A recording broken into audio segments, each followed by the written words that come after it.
안녕하십니까, 이재필입니다. 날씨가 굉장히 종잡을 수가 없습니다. 금방 해가 쨍쨍 비쳤다가 또 비가 오고 뭐 이런 날씨가 지속이 되는데요. 자, 뭐 우리 시장도 좀 종잡을 수 없다라고 말씀하시는 분들도 계시고 또 요즘 시장이 굉장히 어렵다라고 그렇게 말씀을 하시는 분들이 상당히 좀 많이 계십니다.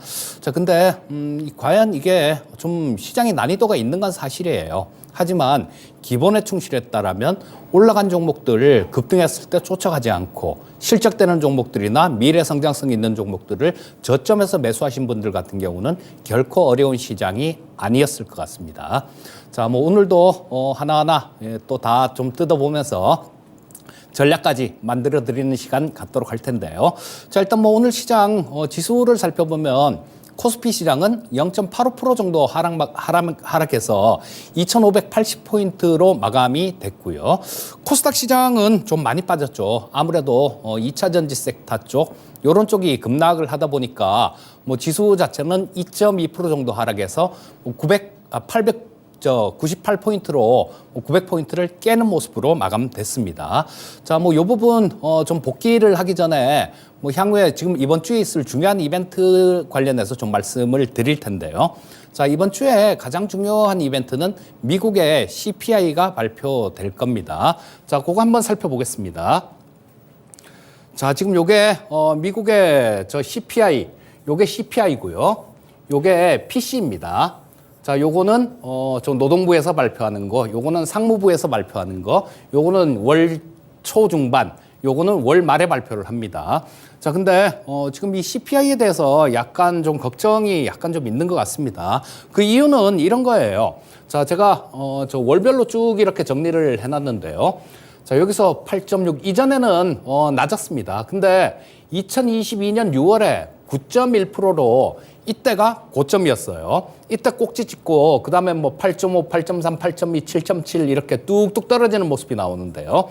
그랬기 때문에 지금 6월 달까지는 6월 달에 CPI가 헤드라인이 3.0% 오른 걸로 끝났죠.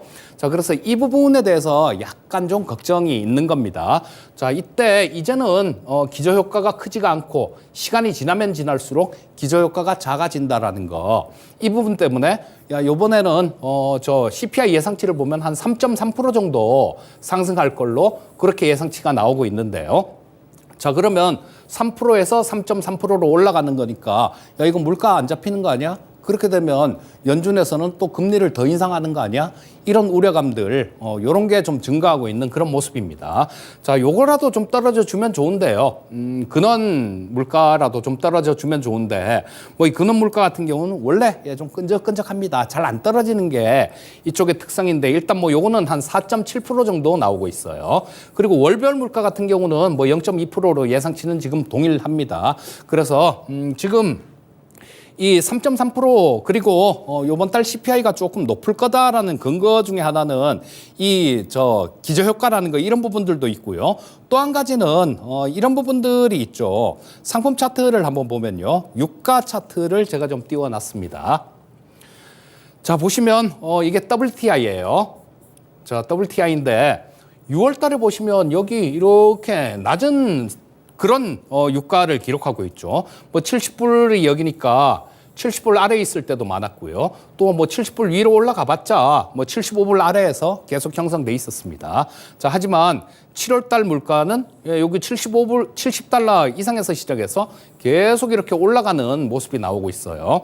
자, 그래서 이 유가라는 거는 모든 쪽들 다른 쪽도 우리 기름으로 뭐 발전하고 뭐 자동차를 이렇게 달리게 하고 그런 부분 외에도 뭐 원유에서 플라스틱도 뽑고 다 뽑죠. 그래서 모든 거하고 다 관련이 돼 있기 때문에 그래서 이 부분이 약간 좀 우려로 작용하는 그런 모습입니다. 그래서 이번 달 CPI 발표되기 전에는 좀 어떤 식으로 투자를 하면 좋을까 그 부분에 대해서는 이따가 좀 끝날 무렵에 전략 시간에 말씀드리도록 하고요. 자, 하나하나 좀 또 살펴보도록 하겠습니다.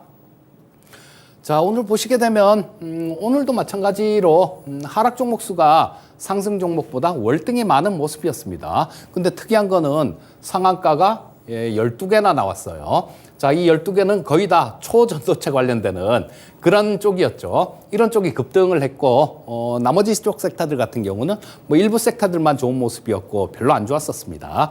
자, 그리고 자, 코스피 시장 보시게 되면 코스피 종합지수는 오후장 동시효과 때 좀 더 밀었어요. 그래서 0.85% 정도 하락하는 모습이었는데 코스피 200 쪽은 0.46% 정도밖에 안 빠졌죠. 자, 요거는 삼성전자하고 SK하이닉스가 플러스가 나오면서 지수를 일부분 이렇게 방어를 해주는 그런 역할을 하면서 중소형주 위주로 좀 더 많이 빠졌다라고 뭐 그렇게 보시면 되겠죠.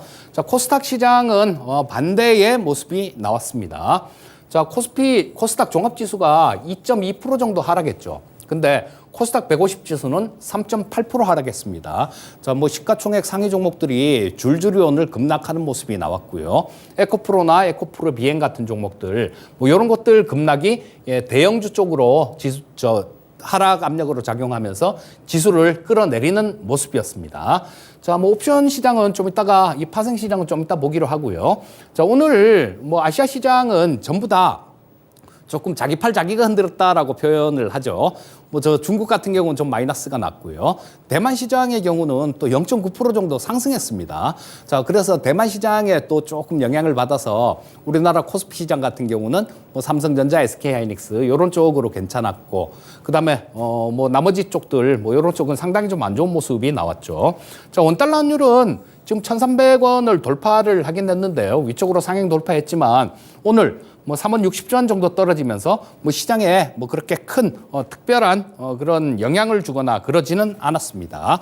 자, 전체적으로 보면 지금 오늘 조금 특이했던 섹터들 같은 경우는 강세 섹터는 초전도체에 관련되는 종목들이 굉장히 강했었죠. 지난주 수요일 배워야 산다를 진행하면서 예정에 없던 그 초전도체에 관련된 말씀을 좀 드렸었는데요. 참 이게 뭐 되기만 된다라면, 근데 지금 아직까지 이게 사실인지 아닌지 그 가부 여부는 알 수 없습니다. 8월 말 정도가 지나면 뭐 교차 검증을 통해서 어느 정도는 증명이 될 것이다라고 얘기를 하는데요. 자, 우스갯소리로 그런 얘기들을 하더라고요. 이 초전도체를 만든 게 사실이라면 오바마는 해조 씨라고 우기고 조 바이든은 풍양조 씨라고 우길 거다. 뭐 이렇게 얘기할 정도로 그 정도로 엄청난 대사건이 될 겁니다. 자, 파워로직스는 LNS 벤처 캐피탈의 지분을 보유하고 있다는 이유로 오늘 상한가를 쳤고요.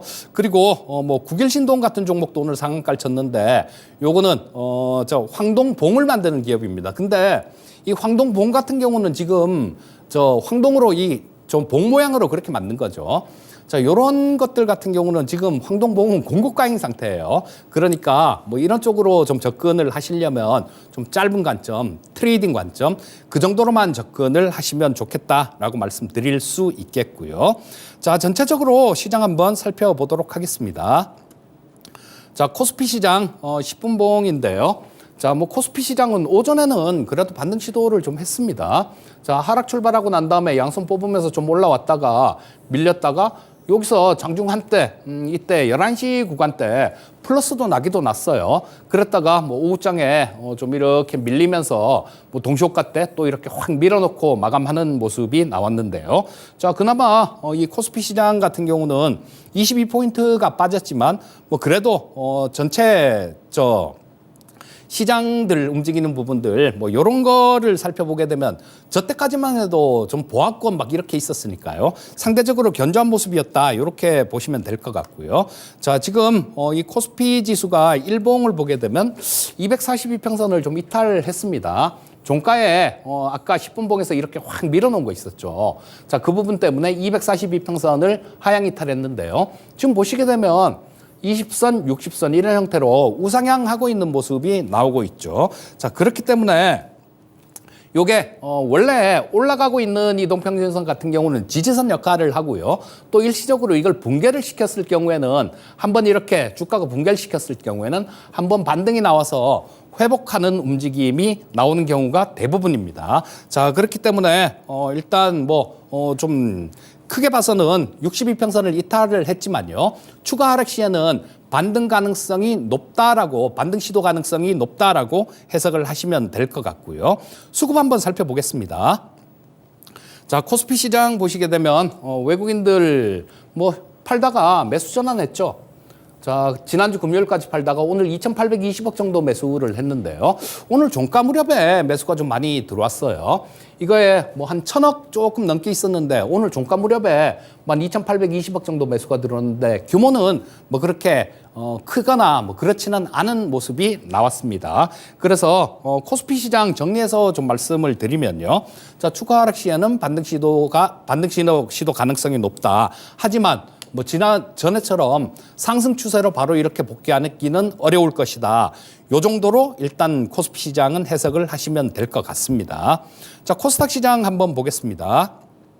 자, 코스닥 시장 일단 뭐 흐름 10분봉부터 한번 보도록 할게요. 자, 보시면 하락 출발했는데 코스피 시장은 뭐 이렇게 하면서 뭐 잠깐 플러스도 나오면서 좀 상승 시도는 있었는데요. 자, 코스닥 시장의 경우는 밀렸다가 기었다가 밀렸다가 뭐 살짝 이렇게 이 가격도 회복 못했죠. 그랬다가 계속 밀리고 계속 밀리는 모습이 나와서 뭐 제대로 된 반등 시도조차도 한번 못하고 계속해서 밀리는 모습이 나왔습니다. 자, 요거는 지금 지수 코스닥 지수를 일봉을 한번 보게 되면요. 자, 이런 부분들은 말만 해도 다 아실 거예요. 2차 전지 섹터들 뭐 이런 쪽에서 좀 많이 급락이 나오다 보니까 이런 흐름이 나왔고요. 자, 지금 이 코스닥 시장은 일봉 10분봉에서도 이런 형태로 좀 많이 밀렸는데요. 자, 지금 보시게 되면 여기 좀 이 코스피 시장 같은 경우도 코스피 시장은 여기에 딱 이렇게 해서 살짝 깬 모습이 나왔죠. 하지만 코스닥 시장 같은 경우는 뭐 아직까지 그 위에 있는 모습이라서 이 62평선이 있는 자리, 요게 880포인트 정도입니다. 자, 아까 코스피 시장 설명드릴 때 뭐 우상향하고 있는 이평선 같은 경우는 깨더라도 뭐 지지선으로 작용하는 경우가 많고 깨더라도 한번 반등 시도를 하는 경우가 대부분이다라는 말씀을 드렸는데요. 자, 그런 부분을 응용해서 보시게 되면 자, 뭐 한 880포인트 정도 요 정도에서는 지지를 좀 기대해 볼 수 있겠다. 요렇게 해석할 수 있을 겁니다. 자, 수급 상황은 되게 좀 안 좋습니다. 코스닥 시장의 수급 상황은. 자, 보시면 외국인들 6일 연속 순매도하는 모습이었고요. 뭐 오전에 한 이 정도 매도했었어요. 그래서 오후장에 추가로 더 많이 이렇게 매도를 하거나 그런 부분들은 없었는데요. 자, 지금 현재 뭐 6일 연속 이게 매도를 했다라는 거는 조금 뭐 향후에도 이 외국인들이 강하게 매수가 들어오기는 어렵다라고 뭐 그렇게 해석해야 될 것 같고요. 그 중심에는 그동안 좀 쏠림 현상이 심했던 뭐 그런 쪽 섹터가 좀 변동성이 커지는 그런 모습으로 이어지고 있으니까 뭐 향후에도 아마 뭐 변동성은 쏠림 현상이 많이 심했던 섹터들 이런 쪽은 변동성이 좀 생길 것 같은 생각이 드니까 뭐 이런 것 잘 좀 이렇게 보고 매매하시면 좋을 것 같고요. 자, 파생시장 한번 살펴보겠습니다. 자, 이 파생시장은 수급을 좀 보면서 말씀을 드릴게요. 자, 요거 선물시장에 수급을 살펴보게 되면 자, 여기 나오죠. 지금 선물시장 수급을 살펴보게 되면 지난주 후반에 굉장히 많이 매도를 했어요. 자, 이날이 좀 아쉬웠죠. 1조 7천억 정도 매수가 들어왔는데 이때 이날 명인들이 복귀하는 날이었는데요. 이때 그런 말씀을 드렸죠.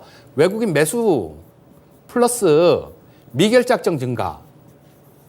근데 이 미결제 확정이 늘지가 않았어요. 매수는 1조 7천억 정도 들어왔는데 자, 그 부분 때문에 좀 시장이 좀 밀렸다라고도 볼 수 있는데 그다음에 뭐 2조 2천억 팔고 1조 4천억 팔고 그다음에 금요일 날 4,400억 팔고 오늘 2,800억 정도 매수를 했는데 이 2,800억 매수 들어온 것조차도 생으로 뭐 그냥 매수가 들어온 게 아니라 지난주에 후반에 저때 매도를 많이 쳤던 사람들 이런 사람들이 좀 어느 정도 이렇게 빠지니까 뭐 그럼 조금 차익 실현 조금 해볼까라는 그런 차원에서 매수가 들어온 겁니다. 자, 그래서 이 시장이 조금 힘을 내기 위해서는 이 외국인들의 선물 시장에서 좀 연속된 그런 매수가 좀 필요합니다.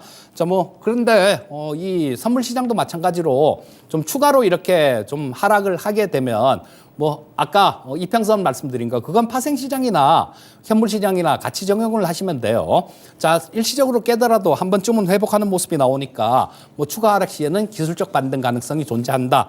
이렇게 보시면 되겠습니다.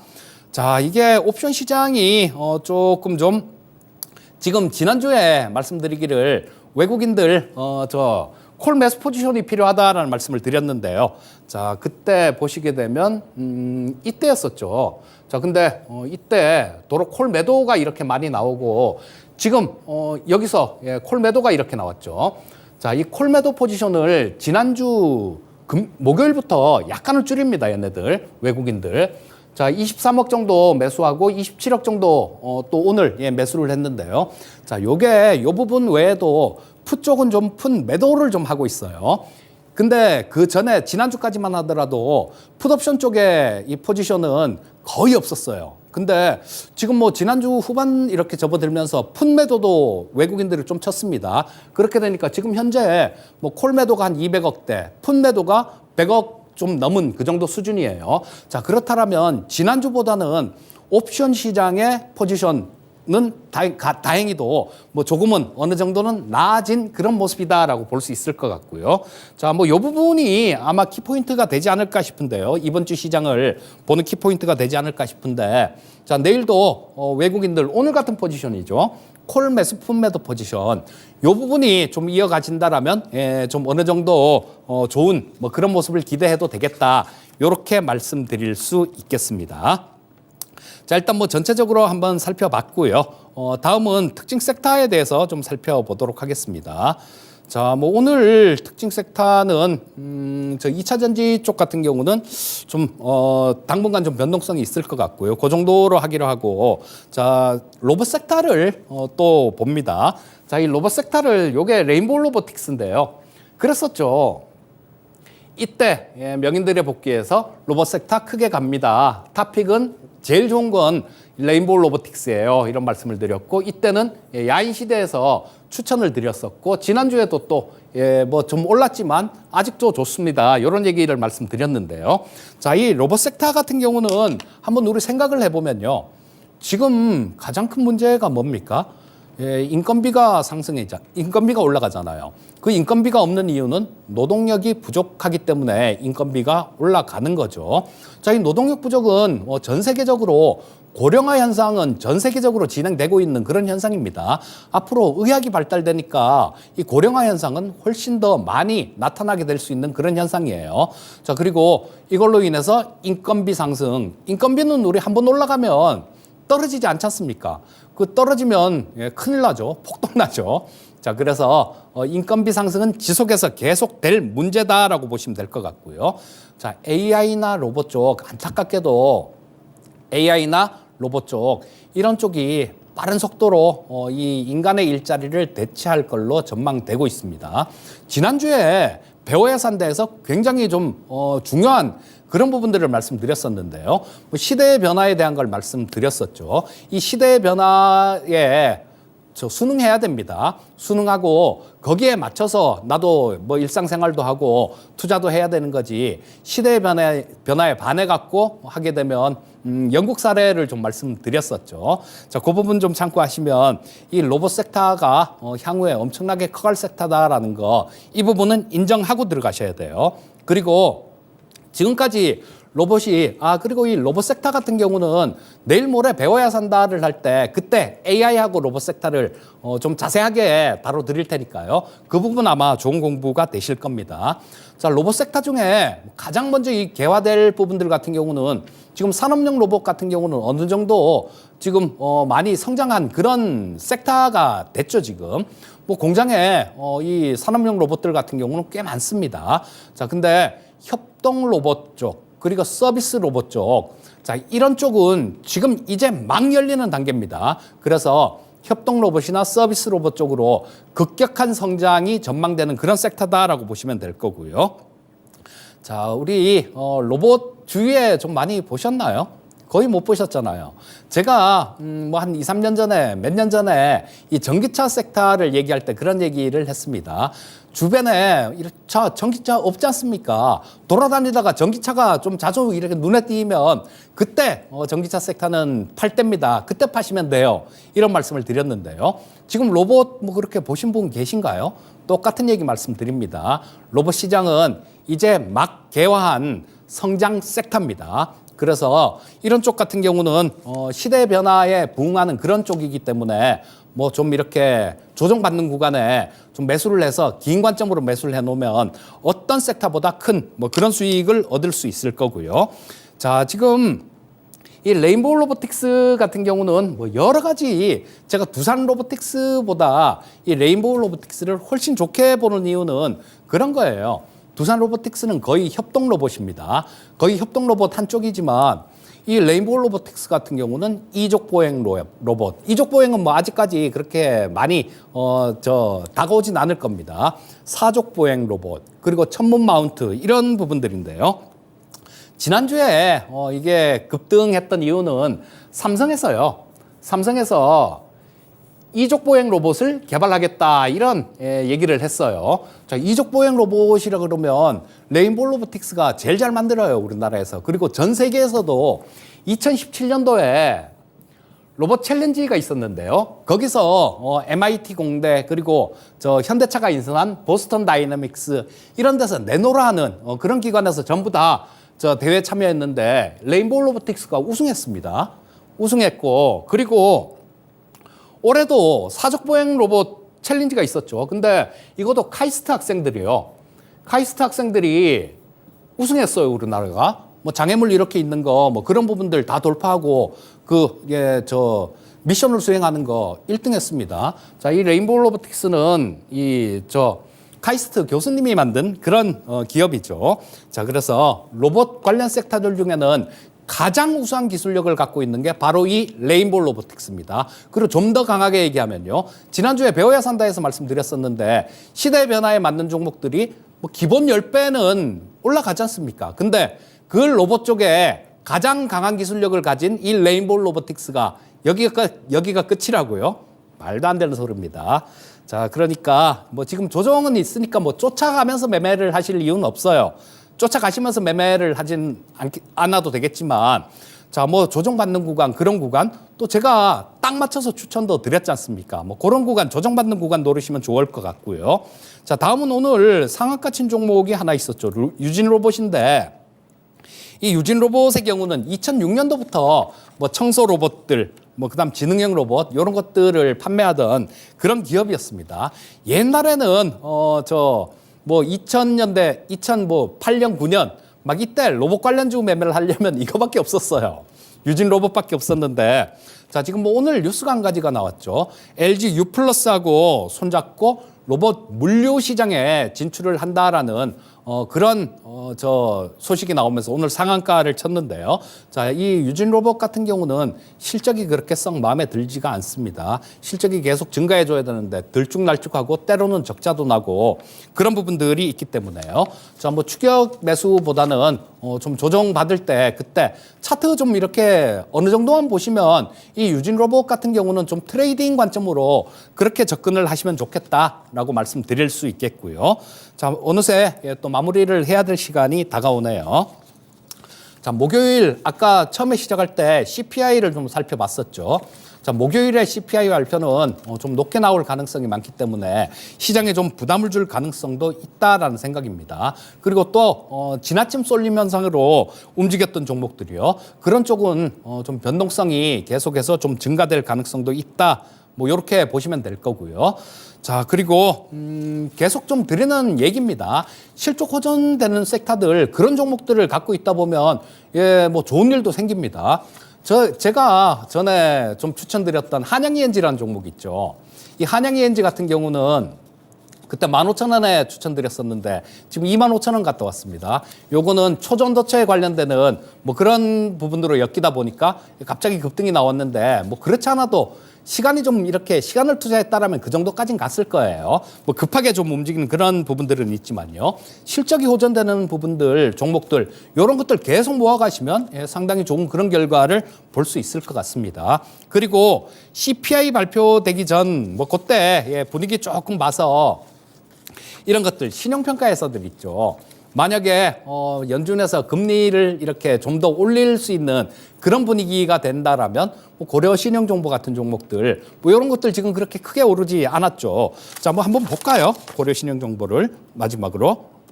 자, 고려 신용정보의 경우는 자 자, 요런 모습이에요. 자, 사기 딱 좋은 그런 모습이 나오고 있죠. 자, 그래서 요런 것들 저 CPI 발표하기 목요일 저녁이니까요. 뭐 한 내일이나 뭐 한 내일 정도에 뭐 이런 것들 조금 좀 매수를 해갖고 기다리다가 CPI가 발표되면 좀 한번 뜨면 그때 팔고 나오시면 될 것 같고, 그러면 CPI가 낮게 나오면 뭐 이렇게 기는데 이거 빠지면 얼마 빠지겠습니까? 자, 그러니까 요렇게 좀 요령껏 뭐 요렇게 투자를 하신다라면 굉장히 좋은 그런 결과가 있을 겁니다. 어디 쫓아다니는 것보다 이런 투자가 훨씬 낫다라는 얘기예요. 자, 오늘도 수고 많으셨고요. 저는 저녁에 야인시대 때 또 뵙도록 하겠습니다. 감사합니다.